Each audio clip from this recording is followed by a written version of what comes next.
Hello and welcome back to the channel for another College TF review. Today we'll be taking a look at the Newage Legendary Heroes H13C Lucifer, otherwise known as Newage's version of G1 Starscream. And this guy is absolutely amazing. Straight off the bat, Newage has done an amazing job with engineering. This guy is truly the embodiment of a mini masterpiece. All around fantastic Transformer. I mean, it's just mind-blowing what they've packed into this guy. So first off, we'll take a look at the box. So definitely a very cool G1 inspired box look here, with the kind of grid detailing behind G1 painted Starscream. Of course, we have the Newage logoing. Then here's a shot of the actual toy in there. And so this version of Lucifer is their cartoon accurate version, so bearing very direct resemblance to his G1 appearance in the cartoon. Get another shot of him on the side, and then just some cool artwork on each end.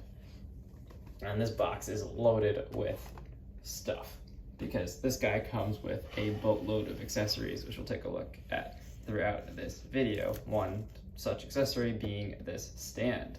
But before we get into that, take a look at the instructions. So this guy definitely is complicated. Very long instruction booklet, which is largely pretty clear for what he is, but I mean, it's dense, and definitely if it were a Hasbro product would probably be 10 pages longer, so just because of how complicated this transformation actually is, but it is definitely a ton of fun.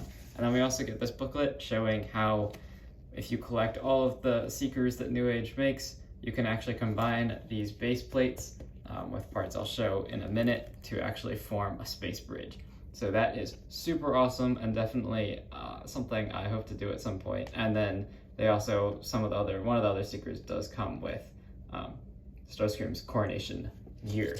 So definitely lots to collect here from Newage.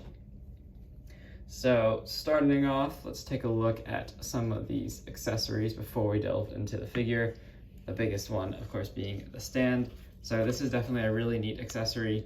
And so that second instruction booklet I showed showcases how you can actually store all of the parts for the stand. Actually underneath, there's just tons of tabs and slots. And honestly, I don't really remember which one this goes into. I believe it actually lines up this way and slots in, but I have other stuff in the way right now. But all of this can be stored in the stand, and it actually comes in the packaging all stored underneath. So that's definitely a really cool feature. So then these parts here are actually what you use to join the sections, and you can see we get some slots here. And so these little finger pieces almost join together behind each of these base pieces. And right now I don't have any of their other jets at the moment to showcase that feature, but I'll be sure to show that in another review. And then we also do get different attachments for the top of the stand. So the one that I was using is this peg piece. And so on Starscream, we do get a peg in the center here, kind of between his legs in jet mode there. And this pegs in just right there. And so that holds him pretty securely on the stand, but if you so chose, you can actually opt for other configurations. So we get one peg here, which I believe can peg into the engine on Starscream, and then this claw, which opens and closes if you just want to grab him for different poses or different camera display. So, and then of course this can act as a stand, which is a really neat feature. And then as it showed in the space bridge, and this can plug into any port. In the space bridge instructions, it showed that this is a pretty sturdy structure, so it can also support Starscream's weight or any of the other Seekers in that space bridge mode. And so this just tabs in to his underside, and you can for sure get some pretty neat poses in there. This middle joint is a little bit loose in this configuration, as you can see at this extreme of an angle, but it doesn't have a problem supporting him if you just raise it up a little bit. I will say this top tab is a little bit looser than I would like, especially given the weight of these figures, because they do actually have die-cast in them. So, but overall, definitely a nice feature to have this stand. And we'll bring that back in later once we get him into robot mode. So then taking a look at his jet mode here, Two of the other accessories that we get are in fact these blasts, which are really, really awesome looking, very nicely sculpted, and certainly make him look like he is blasting away. So taking these off, bringing them in for a closer look, they're just actually a very solid transparent plastic. They're not that rubbery at all, but they're kind of molded in several different shades of blue so that they're maybe painted over top of the clear plastic. So that definitely gives them a really cool look, and they look awesome in both jet, and then we'll show them again in robot mode. In terms of other accessories for jet mode, we do get these missile launchers, as well as, of course, Starscream's null rays. And so either of these can be tabbed into the wings here. And you could also, if you wanted to, you can make use of the ports on the side of his arm here if you so desired. But so you could also do null rays instead of the missile launchers. And then the null rays come with a blast attachment. And so this just has a slot on the back, and it just fits over the front of the null ray, which is a pretty neat feature. And again, it's like that solid rubbery plastic, sort of rubbery plastic. But that definitely looks really neat. So you can have Starscream gunning down the Autobots. So very neat feature there. And we'll actually just go ahead and remove these for now. So we'll need to for transformation. But we are not quite done yet with jet mode, as he does in fact also possess landing gear. So to access the landing gear, there's one of them is actually on his arm up here, and that just folds out from the side. And then for the rear landing gear, you do actually have to pull down what will become his feet in robot mode, and then just pry these out. And they do have little fingernail tabs on them, so it makes it pretty easy to pull out, which is definitely super nice. And there we have him with his landing gear out, which looks pretty good. Not exactly accurate to an F-15, but I would say close enough, amazed with the level of detail that Newage has otherwise pulled off on this figure. I mean, this looks like just a model F-15. You wouldn't ever guess that this is a Transformer if you just glanced at it. And you would certainly not be criticized for mistaking this for just a model. It is that amazing. And of course, as with all of Newage's products, this is built incredibly well. Die-cast, so in jet mode, at least the die-cast parts that you can visibly see, and this is true in Robot 2, are his toes here, which become his feet. Those are die-cast, and then the engine blocks are also, the exhausts are die-cast, and then he does have a die-cast skeleton throughout, which is really, really nice. And then of course all the joints are pin joints, and overall are very sturdy. So to showcase that, let's get him transformed into robot mode. So please bear with me, because this guy is definitely on the complicated side, but it is definitely a joy.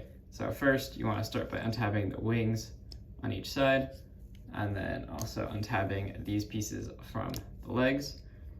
And now we'll want to bring out the arms. And this part I definitely find to be a little bit difficult, because the tolerance here is very tight, but you just want to pull these out, and then they are on like a double hinge and ball joint. And so just pull them all the way out like that, and then we can collapse this piece down, and that fills out the forearm. Repeat the same thing on the other side. This side is definitely a little bit tighter and harder to get out, but it does eventually come out. I will say the harder part is actually going back to jet mode, but it's just some wiggling, and you can figure it out pretty easily. And so just to show how they were tabbed in jet mode, there actually are tabs on the inside of the arms here that keep them in place. I believe the instructions actually do show to have the wrists turned around so that they don't show in jet mode, which I neglected to do, but that is definitely also a personal preference, and or if you remember. So then after we pull those out, we want to turn to the cockpit section as well. And so first we want to fold the nose cone down so it's facing the inside. Then we actually fold it all the way back, and the purpose of that is to disengage this little piece here. So that way we can now rotate here at the base of the nose cone. We want to rotate all the way around, and then rotate the nose cone again. Oops, I did that in the wrong order, but there we go. Nose cone rotated again. So now his head is actually out, and then this part is facing forward. And then we just bring all that around. So now you can work on the chest of Starscream. And so what you want to do here is open up the nose cone pieces and just flare them out to the sides, like so. And then this part I am still baffled by. You just want to open up these sections from the side of the nose cone. They just fold out on double hinges, and this forms his chest. And that is absolutely incredible. And now we tuck in this whole nose cone piece again on more double hinge joints and slide it so it's as far back as it can go. And then we use the upper hinge joints to just hinge this whole section in. And then there are 2 tabs in there at the base that were revealed when we folded that nose cone back that situate into 2 tabs in his torso. And just press them down until they click into place like that. And then we want to take these upper parts of the exhaust and jet mode and just angle them forward like that. And then we can bring these wings upwards and disengage from the legs. And then here clearance is definitely a little bit tricky, but you would just want to get the wings so they're hinged as far out of the way as possible so we can clear the arms. So I'd recommend just bringing the arms forward for this step. And then we want to hinge this whole backpack section up. And we have a tab here, a circular tab that goes into that port revealed from the transformation, which is just absolutely incredible. And then we just take these tabs and fold them over, which actually conceals some of that hollow spot back there, which is really, really nice. And then we can just take these arms, rotate them now so we got the elbow joint facing the right direction. Side. And now for the legs, it might seem more like we're close to done, but we're actually probably only about halfway there.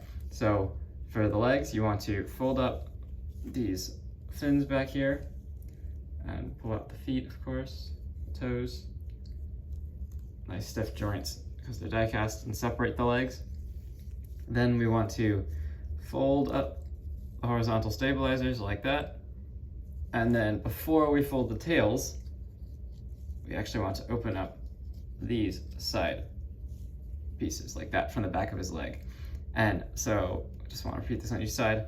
Then we want to fold down just the tip of the tail. And there's actually a whole slew of hinge joints in these tails for how they will compress, because all of this will fit into here, which is absolutely insane. When I saw the instructions the first time, I was completely baffled as to how one is actually supposed to do this. But you just kind of tuck the tail down, and then we rotate around on this base piece until this ball joint on which the tail is attached is actually all the way around. And this step can be a little tricky because it repositions the location of the tail. So you want to make sure you keep the tail aligned actually over the engine inlet. Definitely, this is the most finicky part of the transformation, I'll say. But because of the durable materials used, it's definitely not too hard to do. So we get that all lined up, and then we just want to take this top part of the tail and it'll fill out the inside of the leg. So it just snaps down like that, and now we can bring that top panel over. And so that's one leg done. Repeat the same thing on the other side. So you just want to fold this down and make sure the tail stays kind of inside of the engine bay here. And we just flip this piece around. It can be times difficult to access. And definitely a little bit stiff, but that is what helps keep it aligned in each of the modes here.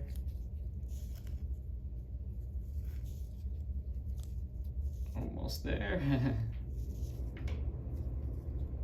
Keep rotating. All right, and then it all just lines up perfectly. And then bring down this top section just so you can see that again. So there actually is a tab here that does go into a slot on the side of the tail there. So everything stays in place. And that should do it for the transformation of Starscream into robot mode. Just getting everything all posed. Lots of joints on this guy, which we'll walk through in a minute. There is Starscream in his robot mode, and of course he isn't complete without his null rays, so bringing those in. These just tab in on each side to his upper arm here.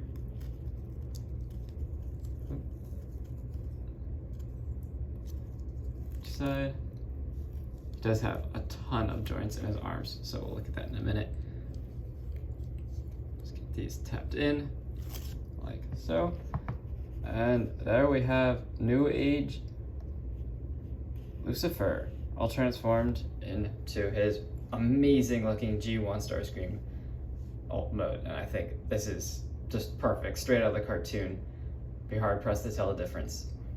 So bringing him in for a closer look at some of the detailing here. I mean, that head sculpt I think is just about spot on. It looks just like the masterpiece. Very, very well done. And we get nice chest detail here.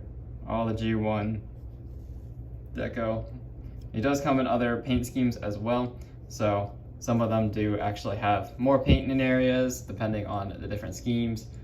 So lots to choose from, definitely for Newage. Very nice detail throughout, very clean. We get that gray, red, and blue scheme from the G1 cartoon. Very nice, very hefty figure too, honestly. We'll bring in some Hasbro releases for comparison. This guy is heavier than the large majority, honestly. He's about the same weight as probably a Deluxe or Voyager class, with all the pin joints and die cast and just solid plastic throughout. And then again, as in jet mode, we get like nice stripes in the wings. They have not skimped on the detailing. And then just look at how he cleans up. That is incredible. Really just about no excess jet mode kibble that's not supposed to be there. So fantastic. And they've even painted, of course, both sides of the wings, so that way he looks complete in both modes. So overall, absolutely incredible detail. And I mean, the sculpt work on this guy is also insane. All the detailing on the jet wing is fairly accurate to that of an F-15, as well as some of the detailing on the intakes. But definitely still didn't overdo it, so that he looks just like the G1 version. So before we get into articulation, just bring out a few size comparisons. Here we have the core class Starscream from Hasbro, and as you can see, pretty major difference between the two. They are both, you know, in that Legends scale class. So this is core class, that's officially Legend scale, so definitely a bit of a size difference and not really that aligned in scaling, but just for a sense of, you know, overall size for a Transformer, the fact that this has such an amazing robot mode and alt mode as compared to that just is a testament to Newage's engineering. And he's also a lot heavier. And then, of course, bringing in Optimus. This is Newage's Prime, which I've also done a review. It's the H13C David.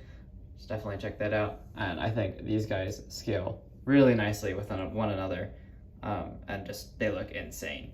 And of course, this version of Optimus Prime is supposed to be a more he's not the cartoon accurate version, which Newage also releases, this is the white paint apps. On this guy, it's silver. He's a special edition, more the metallic finish.